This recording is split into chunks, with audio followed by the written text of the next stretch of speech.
Julie Jha official channel के नव नव ऑडियो वीडियो देखवा के लेल लाल बटन दबाकर सब्सक्राइब करी और घंटे के निशान के जरूर दबावी।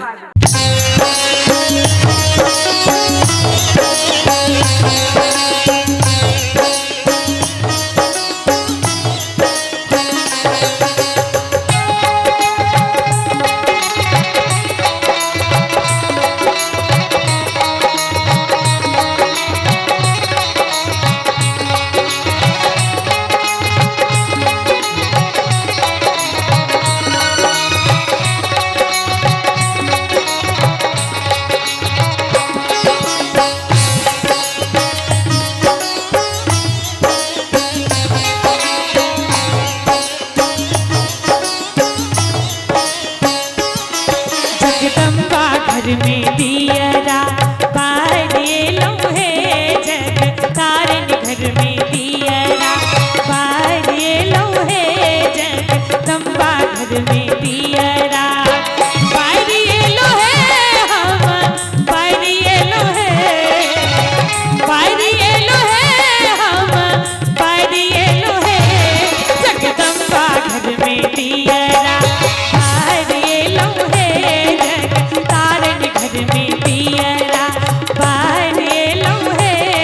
घर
आदरणीय पद्मश्री शारदा सिन्हा जी की आवाज में